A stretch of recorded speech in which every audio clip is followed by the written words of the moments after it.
Hello parents, teachers and students. तर बघा, आज आपण बघणार आहोत इयत्ता 6वीचा सराव संच 5.1. त्यामधील आपला पहिला प्रश्न, खालील संख्या मूळ अवयवांच्या गुणाकार रूपात लिहा. या ज्या संख्या दिलेल्या आहे त्यांच्या मूळ अवयवांच्या गुणाकाराच्या रूपात या संख्यांना आपल्याला लिहायचं आहे. आता मूळ अवयवांच्या गुणाकाराच्या रूपात लिहायचे जर असेल, अगोदर त्यांची मूळ अवयव पाडावे लागणार आणि मूळ अवयव काढण्याच्या दोन पद्धती आपल्याला सांगितलेल्या आहे. एक असते आडवी पद्धत आणि एक असते उभी पद्धत. आडवी पद्धत थोडी किचकट आहे, उभी पद्धत खूप सोपी आहे, पण मी तुम्हाला उभ्या पद्धतीने सांगणार आहे. उभी पद्धत खूप सोपी आहे. एकक स्थानी 9 हा अंक आहे. आता 9 एकक स्थान असलेला अंक याला 3 ने भाग जातो का बघा, 2 ने जाईल का नाही. 2 ने कोणत्या संख्यांना भाग जातो, ज्या संख्येच्या एकक स्थानी 0, 2, 4, 6, 8 हे अंकांपैकी कोणताही अंक असेल तर त्या संख्येला 2 ने भाग जातो. पण ही संख्येच्या एकक स्थानी 9 आहे, या संख्येला 2 ने भाग जाणार नाही. 3 ने भाग जातो का ते बघूया. 3 ने भाग जातो का नाही ते बघण्यासाठी आपण काय करणार, दिलेल्या अंकामध्ये ज्या काही संख्या असतील त्या संख्येची बेरीज करणार. आता या अंकामध्ये बघा 6, 9 ह्या दोन संख्या यांची बेरीज करू, किती येते बघा, 15 येते. आणि 15 3च्या पटीत आहे का, 3च्या पाड्यात 15 येतात का, येतात. म्हणून या संख्येला 3 ने आपण भाग देणार, भाग जातो. ओके, 3 दुने 6, 3 त्रिक 9 ही मूळ संख्या आहे. या मूळ संख्येला याच संख्येने भाग जातो, म्हणून आपण 23 ला 23 नेच भाग देणार. 23 एक 23. मूळ संख्यांना दुसऱ्या कोणत्याच संख्येने भाग जात नाही हे आपल्याला माहिती आहे. 23 ही मूळ संख्या आहे, म्हणून 23 ला आपण 23 नेच भागलं. 23 एक 23 म्हणजे 23 गुणिले 3 हे झाले 3 गुणिले 23. आता दुसरं कोणता नंबर दिला आहे तो बघूया. त्याचे मूळ अवयव आपण गुणाकाराच्या रूपात लिहून घेऊ. आता बघा 27 ही संख्या 2 ने भाग जात नाही, याला 3 ने भाग जातो का, तर 27 ही 3च्या पाड्यात आहे, म्हणून याला 3 ने भाग जाणार. 3 9 27 बरोबर. 9 3च्या पटीत आहे, 3 त्रिक 9, 3 3 नेच भाग द्यावा लागणार. 3 एक 3. तर हे झाले 27चे मूळ अवयव. त्यांना आपण गुणाकाराच्या रूपात इथं लिहून घेऊ. बरोबर. आता आपल्याला तिसरी जी संख्या दिलेली आहे ती 78 आहे. बघा, या संख्येचे मूळ अवयव आपल्याला पाडायचे आहे. कोणत्या मूळ संख्यांनी 78ला भाग जातो, तर बघा एकक स्थानी 8 आहे, तर याला 2 ने भाग जाणार. 2 ने भाग देऊन घेऊ. बेत्रिक 6, 7तून 6 वजा झाले, 1 राहिला, 18 झाले. 2 9 18. ओके. आता बघा 9 आणि 3 किती होतात, 12. 12 हे 3च्या पटीत आहे, म्हणून या संख्येला 3 ने भाग जाणार. 3 ने भाग देऊन घेऊ. 3 एक 3, 3 त्रिक 9. आता 13 ही मूळ संख्या आहे, या मूळ संख्येला 13 नेच भागावे लागणार. 13 एक 13. तर हे सगळे झाले 78चे मूळ अवयव. 2 गुणिले 3 गुणिले 13. आता बघा आपल्याला 4 नंबर उदाहरणात 126 हा नंबर दिलेला आहे. तर 126ला बघा एकक स्थानी 6 आहे, याला 2 ने भाग जाणार. 2 सकी 12 आणि हे 6 आहे, बेत्रिक 6 बरोबर. आता 63 आहे, 6 आणि 3 9 होतात, 9 हे 3च्या पटीत आहे, म्हणून 63ला 3 ने भाग जाणार. 3 दुने 7, 3 एक 3. आता 21 बघा, हा 3च्या पटीत आहे, 3 ने भाग देऊन घेऊ आपण याला. 3 7 21. 7 हा मूळ संख्या आहे, या संख्येला 7 नेच भागावं लागणार. 7 एक 7. हे झाले 126चे मूळ अवयव, त्याला आपण इथे लिहून घेऊ. आता आपला दुसरा प्रश्न आहे, खालील संख्येचे सर्व विभाजक लिहा. आता या संख्येचा विभाजक लिहायचा आहे म्हणजे काय, या संख्येला दुसऱ्या आणखी कोणत्या संख्येने भाग जातो ते सगळे झाले विभाजक. आता बघा, प्रत्येक संख्येचा पहिला आणि शेवटचा विभाजक आपल्याला माहित आहे, कारण पहिला विभाजक प्रत्येक संख्येचा 1 असतो आणि शेवटचा विभाजक ती संख्या स्वतः त्या संख्येचा विभाजक असतो. म्हणजे पहिला आणि शेवटचा विभाजक आपल्याला माहित आहे, पण लिहिताना आपण एक एक नंबरचा चेक करून मगच विभाजक लिहिणार आहोत. आता बघा 18चा पहिला विभाजक काय झाला, 1. 18ला 1 ने भाग जातो बरोबर. आता 18ला 2 ने भाग जातो का, 2च्या पाड्यात 18 येतात का, येतात, म्हणून 18चा दुसरा विभाजक काय झाला, 2. आता 3च्या पाड्यात 18 येतात का, 3 सक 18 येतात, म्हणून 3 हा पण काय झाला, विभाजक झाला 18चा. त्यानंतर 4च्या पाड्यात 18 येतात का, नाही, 4 हा विभाजक नाही येणार बरोबर.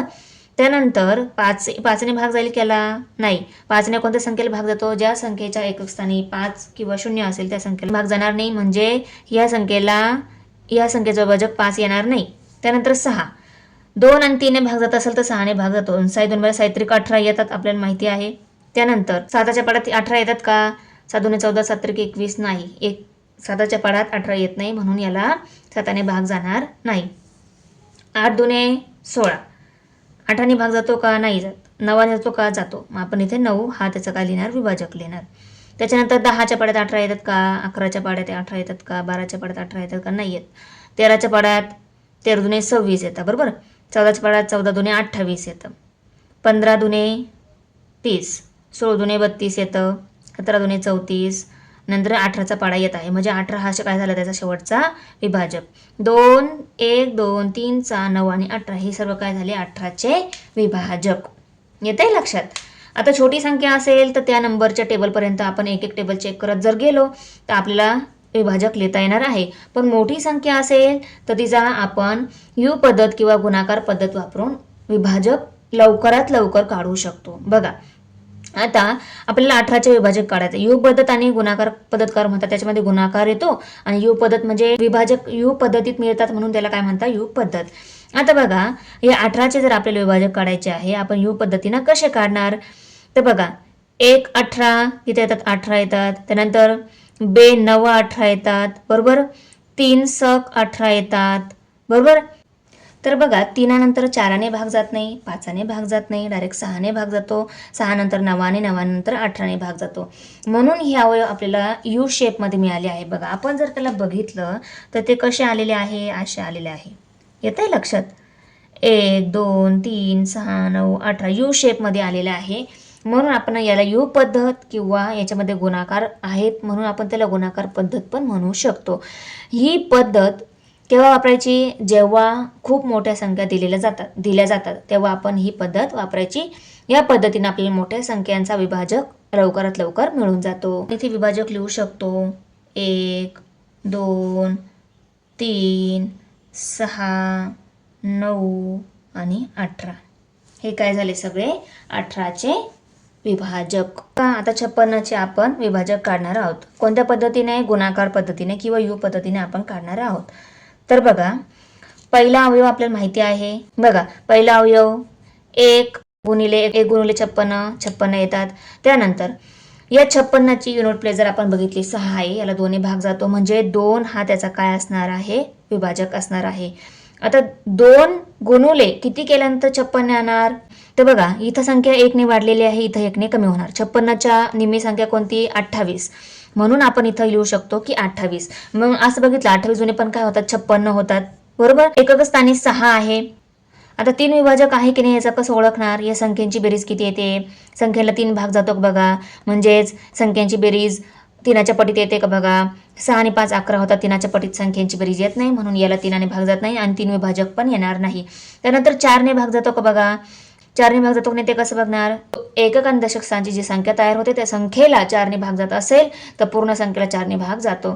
तर बघा 56ला 4ने भाग जातो. आपण बघितलं तर काय येणार आहे? 56ला 4ने भागलं 4 1 4 4 1 4 5 2 4 वाजा झाले 1 राहिला 16 4 चौक 16 म्हणजे 14 येतात. म्हणजेच काय? 56ला 4ने भाग जातो म्हणजे 4 हा काय आहे? त्याचा विभाजक आहे. मग आता इथं आपण 4 घेतलं बरोबर. इथे गुणल्यावर आपल्याला 56 मिळणार आहे. 14 चौक 56 होतात म्हणून आपण इथे काय घेणार? 14 ही संख्या घेणार. त्यानंतर 5ने भाग जाईल का? याला नाही जाणार. त्यानंतर 6ने भाग जाईल का? याला 6ने भाग जात नाही म्हणून 6 हा त्याचा विभाजक नसणार आहे. त्यानंतर 7च्या पाड्यात 56 येतात म्हणून याचा एक विभाजक 7 हा विभाजक असणार आहे. पर 7ला कितीने गुणावे लागणार आहे? तर बघा 7ला आपण जर 8ने गुणलं 7 8 किती होतात? 56. म्हणून हे दोन्ही पण काय झाले? 7 8 56 होतात म्हणून हे काय झाले? या 56चे विभाजक झाले. आता आपल्याला विभाजक मिळाले. इथून पुढे विभाजक शोधायची गरज नाही. एवढेच विभाजक आहे. ते कसं आपल्याला कळलं? 7 नंतर 8 येतात. 8 इकडे आहेच आहे. 1 पासून 7 पर्यंत चेक केले. 7 नंतर 8चा टेबल लगेच इथं आहे. पुढचा अंक जर दुसऱ्या बाजूला मिळाला तर इथं काय करायचं? विभाजक काढणं बंद करायचं आणि हे सगळे मिळणार आहे आपल्याला विभाजक. यांना आपण इथे लिहून घेऊ. तर बघा यू पद्धतीनं किंवा गुणाकार पद्धतीनं आपण दिलेल्या संख्येचे विभाजक काढले असं आपण म्हणू शकतो. पहिला विभाजक आपण इथे लिहिणार 1 गुणुले 120. हे 2 विभाजक आपल्याला मिळणार. आता इथं एकक स्थानी 0 आहे म्हणून याला 2ने भाग जाणार म्हणून 2 हा काय येणार आहे? विभाजक येणार आहे. 2ला कितीने गुणावे लागणार तेव्हा 120 येईल. तर बघा बेसकी 12 होतात ना मग 6 घेतले बरोबर. बेसकी 12 होतात आणि हा 0. त्यानंतर बघा 3च्या पाड्यात 12 आहे. 3 पण भाग जाणार याला. 3 चोक 12 होतात ना, मग तिथं 4 घेतले आणि 0 लिहिला. 3 चोक 12 आणि हा 0 यांचा गुणाकार झाला 120. म्हणजे हे पण काय मिळाले, विभाजक मिळाले. त्यानंतर 4 भाग जातो का, 4 पण भाग जातो. मग 4 गुणुले इथं 30 किती घेणार आपण, 4 त्रिक 12 आणि हा 0 120 झाले. त्यानंतर 5 भाग जातो का, बघा एकक स्थानी 0 आहे, 5 भाग जाईल याला, बरोबर. आता 5 इथं किती घ्यावे लागणार तेव्हा 120 येतील. तर बघा या 120ला जर आपण ह्या 5ने भागलं, 5 1 5, 5 2 10, उरले 2, 5 चोक 20, म्हणजे किती घ्यावं लागणार, 24. म्हणून इथं आपण काय घेणार, 24 घेणार, बरोबर. त्यानंतर 6 भाग 6 2 12 होतात ना, मग 6 पण भाग जाईल. 6 2 12 आणि ह्या एक 0, 6 2 12 होतात आणि 0 120 होऊन जाईल, बरोबर. त्यानंतर 7 भाग जाईल का, 7 भाग जाणार नाही, कारण एकक स्थानी जी संख्या आहे तिच्या डबल करून ती संख्या उरलेल्या संख्येतून वजा करायची. आता 12तून जर 0 वजा केले तर 12च राहणार आणि 12 ही 7च्या पाड्यात नाहीये, 7च्या पट्टीत नाहीये, म्हणून 120ला 7 भाग जाणार नाही. त्यानंतर 8 8 1 8 8 2 16, 8च्या पाड्यात 12 येतात का, 120 म्हणजे 0 देऊन घेऊ आपण नंतर, अगोदर 12 येतं का ते बघून घेऊ. 8 2 16 होतात, 12 त्याच्या पाड्यात 8च्या पाड्यात येते नाही, म्हणून 120ला 8 भाग जाणार नाही. ज्या संख्येमध्ये एकक दशक आणि शतक स्थानाच्या ज्या संख्या आहे त्यांना जर 8 भाग गेला, त्या पूर्ण संख्येला काय जातो, 8 भाग जातो. आता एकक दशक आणि शतक स्थान घेतलं आपण, 12 आहे इथं, याला 8 भाग जाईल का, आणि 8 1 8 घेतला आपण, नंतर 4 राहिले, 8 पंच 40, म्हणजे 120ला 8 भाग जातो, म्हणून इथं आपण 8 घेऊ शकतो, बरोबर. 8 घेतला. आता इथं कोणती संख्या येणार, तर बघा 120ला 8 भाग दिल्यावर किती येतात, 120ला हे 8 भाग दिलं तर 8 1 8 8 2 16, आपण इथं भाग देऊन बघितलं 15 येतात, म्हणून आपण इथं काय लिहिणार, 15. 15 8 120 पण येतात बघा. त्यानंतर 9च्या पटीत यांच्यापैकी कोणती एखादी संख्या येते का, बघा 9 हा याचा विभाजक येणार नाही. त्यानंतर 10 येईल, कारण एकक स्थानी 0 आहे. त्यानंतर 10ने भाग जाईल याला, 10 विभाजक येणार आहे. तर 10 गुणुले बघा इथं काय घ्यावं लागणार, आपल्याला 12 घ्यावं लागणार. 12 1 12 आणि 0 किती होत नाही, 120 होईल. हे सगळे झाले 120चे विभाजक. त्यानंतर 11ने भाग जात नाही, 12 संख्या इकडे आहे, म्हणून आपण इथं काय, इथं आपले विभाजक मिळाले असं आपण गृहीत धरून हे सगळे विभाजक लिहून घेणार. ते इथं सगळे लिहून घेतले. आता बघा 256चे आपल्याला विभाजक काढायचे आहे. विभाजक काढताना पहिला विभाजक आपल्याला माहित आहे 1 गुणुले 256, 256 होतात. एकक स्थानी 6 याला 2ने भाग जाईल, म्हणजे 2 हा काय येणार आहे, त्याचा विभाजक येणार आहे. 2ला कितीने गुणावं लागणार तेव्हा 256 येईल. तर बघा 256ला आपण 2ने भागून घेऊ, किती येईल, बे बे 5 आहे, बे 2 4, उरला 1 16, बे 8 16, 128 येणार. आपण इथं 128 लिहून घेऊ. आता याला 3ने भाग जाणार का, 6 5 11, 11 2 13 होतात.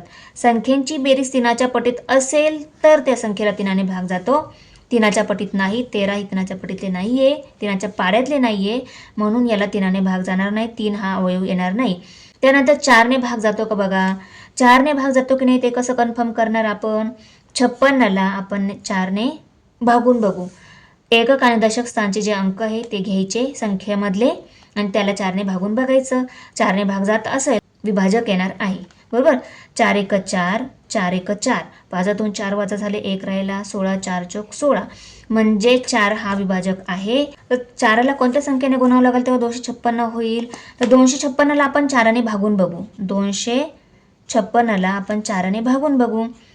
तर 4 1 4, 4 2 8, 4 3 12, 4 चोक 16, 4 5 20, 4 सक 24, 4 सक 24 झाले, बरोबर. 25 मधून 24 वर झाले, 1 राहिला, 16 राहिले, 4 चोक 16, म्हणजे 64 घ्यावं लागणार. मग 64 चोक किती होणार, 256, बरोबर. आता बघा 4 नंतर 5ने भाग जाईल का, एकक स्थानी 0 किंवा 5 असेल तरच 5ने भाग जातो, म्हणजे याचा अवयव 5 येणार नाही. त्यानंतर 6ने भाग जातो का, बघा 6ने भाग जाणार नाही. याला का नाही जाणार, कारण ज्या संख्येला 2ने आणि 3ने भाग जातो त्या संख्येलाच 6ने भाग जातो. आता 2ने तर भाग जातो, याला 2 हा विभाजक आहे, म्हणजे 2ने भाग जातो आहे. 3 इथं घेतलेलं नाही आपण, 3ने भाग जात नव्हता. मग 2 आणि 3 दोघांनी पण भाग जात असेल तर त्या संख्येला 6ने भाग जातो, मग याला 6ने भाग जाणार नाही. 7ने बघू, 7ने भाग जातो की नाही ते कसं कन्फर्म करणार. एकक स्थानची जी संख्या आहे तिच्या डबल घ्यायची, झाले 12. या 12ला उरलेल्या संख्येतून म्हणजे 25मधून वजा करायचे. किती राहिले? 5तून 2 गेले 3, 2तून 1 गेला 1, 13 राहिले. आता 13 हा 7च्या पटीत आहे का? नाही, म्हणून याचा अविभाजक 7 येणार नाही. मग त्यानंतर 8ने भाग जाईल का याला? तर बघा, एकक, दशक आणि शतक स्थानची जी संख्या आहे, एकक, दशक आणि शतक स्थानची जी संख्या आहे त्या संख्यांना आपण 8ने भागून बघू. कारण त्यांनी असंच सांगितलेलं किती मोठी संख्या असू पण एकक, दशक आणि शतक स्थानचे अंक घ्यायचे, त्याला 8ने भागायचं. भाग जात असेल तर त्याचा विभाजक काय येईल? 8 येईल. तर बघा, म्हणजे त्याला 8ने भाग जाईल. भागून बघू आपण. 8 1 8, 8 2 16, 8 3 24, उरला 1, 16, 8 2 16, 32 आले. म्हणजे याचा विभाजक 8 आहे. 8 गुणुले 32 करावे लागणार. 8 गुणिले 32 म्हणजे 32 8 किती होतात? 256. तर त्यानंतर 9ने भाग जाईल का? याला 9ने पण भाग जाणार नाही. का नाही जाणार? दिलेल्या संख्येमध्ये अंकांची बेरीज 256 मध्ये जे 6, 5 आणि 2 हे अंक आहे यांची बेरीज जर 9च्या पटीत असेल तर याला 9ने भाग जाईल. बेरीज येते आहे 13. 13 ही 9च्या पटीत आहे का? नाही, म्हणून 256ला 256चा 9 हा विभाजक राहणार नाही. त्यानंतर बघा 10 हा विभाजक राहील का? एकक स्थानी काय आहे? 6. 0 असेल तर त्या 10 विभाजक असतो, हे आपल्याला माहिती आहे. त्याला 10ने भाग जातो म्हणजेच तो काय झाला? विभाजक झाला. आता एकक स्थानी 6 आहे म्हणून याला 10ने भाग जाणार नाही, 10 विभाजक राहणार नाही. तर मी बघा 11ने बघितलं, 12ने बघितलं, 13ने, 14ने, 15ने किंवा मग हे 32 आहे. 11च्या पटीत येतात का हे 32? किंवा यांपैकी कोणताही संख्या 11च्या पटीत येत असेल तर याला काय जाणार? 11, याचा 11 विभाजक राहणार, हे आपल्याला कन्फर्म होऊन जातं. 11 22, 11 3 33 होतात. 32 येतात का? नाही येत, म्हणून याचा विभाजक 11 राहणार नाही. त्यानंतर 12 बघा, 12 2 24, 12 3 36 येतात, 32 येत नाही. तर 1 3 2 26 33 39 येतात, 32 येत नाही. 14 1 14 14 28, 14 3 42 येतं, 32 येत नाही. त्यानंतर 15 2 30, 32 येत नाही. त्यानंतर 16 2 32, 16 हा काय आहे? विभाजक आहे, म्हणून आपण इथे 16 लिहून घेऊ. आता इथं गुणाकारामध्ये, विभाजकामध्ये इथं कोणता विभाजक असणार? 256ला आपण 16ने भागून बघू. 16 2 32 होतात, म्हणून 16 1 16च घ्यावे लागणार. तर 25 मधून 16 वजा झाले, राहिले 9.